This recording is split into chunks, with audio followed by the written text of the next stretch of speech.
रामचन्द्राय जनकराजजामनोहराय मामकाभीष्टदाय महितमङ्गलम् रामचन्द्राय जनकराजजामनोहराय मामकाभीष्टदाय महितमङ्गलम्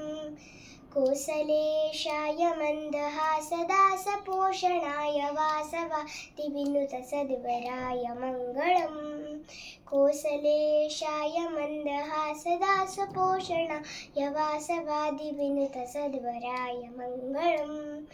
चारुकुङ्कुमोपेतचन्दनादिचर्चिताय हारकटकशोभिताय भूरिमङ्गलम् चारुकुङ्कुमोपेतचन्दनादिचर्चिताय हारकटकशोभिताय भूरिमङ्गलम्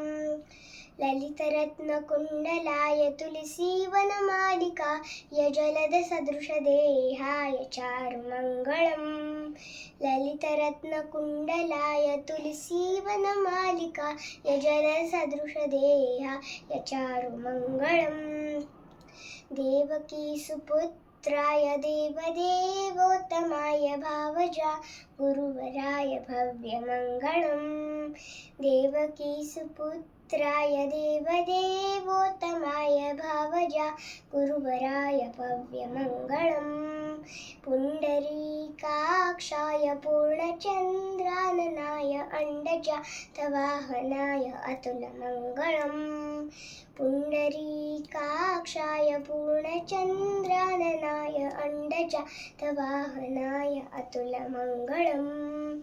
विमलरूपाय विविधवेदान्तवेद्याय सुमुखचित्तकामिताय शुभ्रमङ्गलम् विमलरूपाय विविधवेदान्तवेद्याय सुमुखचित्तकामिताय शुभ्रमङ्गलम् रामदासाय मृदुलहृदयकमलवासाय स्वामी भद्रगिरिवराय सर्वमङ्गलम् रामदासाय मृदुलहृदयकमलवासाय स्वामी भद्रगिरिवराय सर्वमङ्गलम् स्वामी भद्रगिरिवराय सर्वमङ्गलम् स्वामी भद्रगिरिवराय सर्वमङ्गलम् स्वामी भद्रगिरिवराय सर्वमङ्गलम्।